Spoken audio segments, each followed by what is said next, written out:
Hello' guys, মই মইনা আজি আপোনালোকৰ নতুন এটা ভিডিঅ'লৈ স্বাগতম জনালোঁ।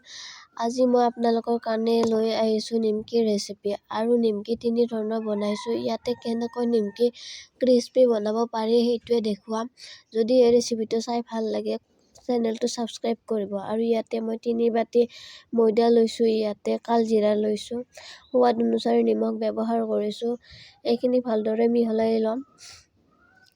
এইখিনি মিহলা হোৱাৰ পিছত ইয়াতে মই ৰিফাইন দিছোঁ। ৰিফাইন নাইবা ঘিও ব্যৱহাৰ কৰিব পাৰে। মোৰ ওচৰত ৰিফাইন আছে, ৰিফাইনে দিছোঁ। আৰু এনেকৈ এতিয়া হাতেৰে মুঠ মাৰি চাব, যদিহে মুঠটো বান্ধ খাইছে তেতিয়াহ'লে হৈ গৈছে। এতিয়া মই ইয়াতে নৰ্মেল পানী ব্যৱহাৰ কৰিছোঁ আৰু আপোনালোকে ইচ্ছা কৰিলে অলপ কুহুমীয়া গৰম পানীও মিক্স কৰিব পাৰে। মই নৰ্মেল পানীয়ে ব্যৱহাৰ কৰিছোঁ।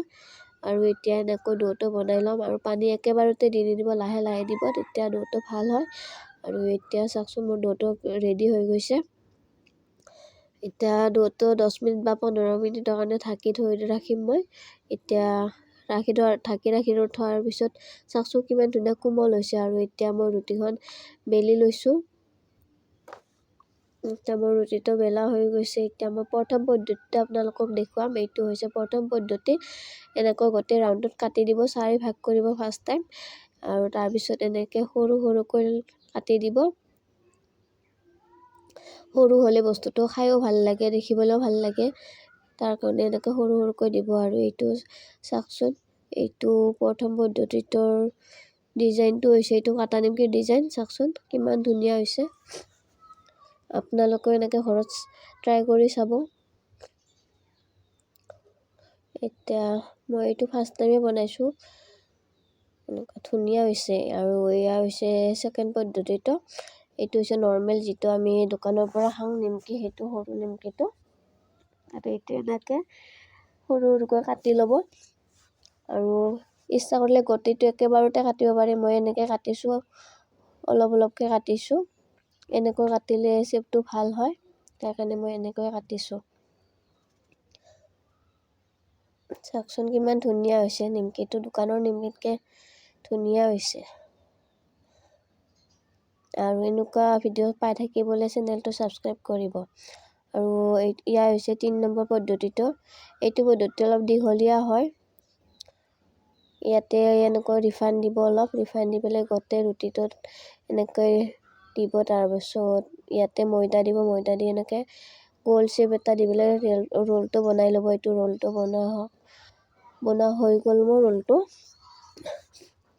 ৰোলটো বনোৱাৰ পিছত ইয়াতে শেষৰ অংশটোত ইয়াতে পানী অলপ মিক্স কৰিব, মিক্স কৰি এনেকৈ দিব, তেতিয়াহ'লে খোল খাই নাযায়, ইয়াতো বান্ধ খাই থাকে। এইটো এনেকৈ পানী দিছোঁ, দি পেলাই ইয়াত চাওকচোন।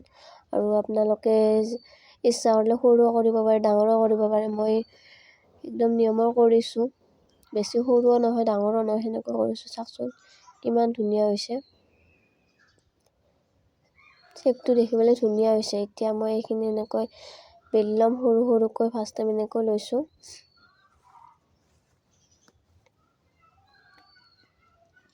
আৰু কোনে কোনে নিমকি খাই ভাল পায় কমেণ্টত জনাব। আৰু মই কিন্তু বহুতেই ভাল পাওঁ নিমকি খাই।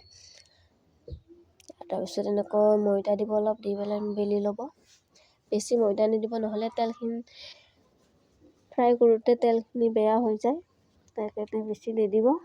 অলপ ময়দা দি এনেকৈ বেলি ল'ব। আৰু ইয়াতে এনেকৈ ফাৰ্ষ্ট টাইম ৰিফাইন দিছোঁ, সেইখিনি মই শ্বুট কৰিব নাপালোঁ। আৰু ইয়াতে এনেকৈ ময়দা দিব, এনেকৈ দিলে বেছি মচমচীয়া হয়, কাটা নিমকিটো খাবলৈ ধুনীয়া হয়।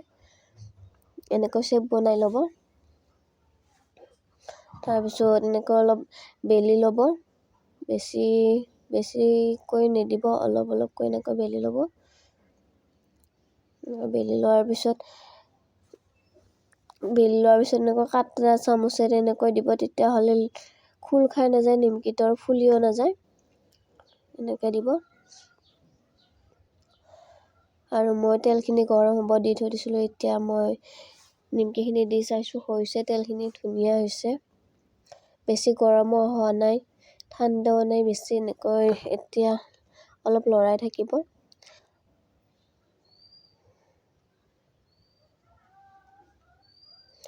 দেখিছেনে অলপ অলপ ৰঙা হৈ আহিছে।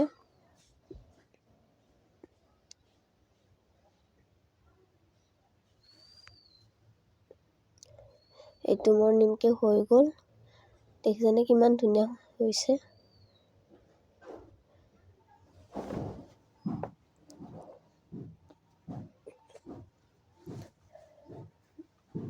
এতিয়া সৰু নিমকিটো ভাজিম মই। এইটো সৰু নিমকি,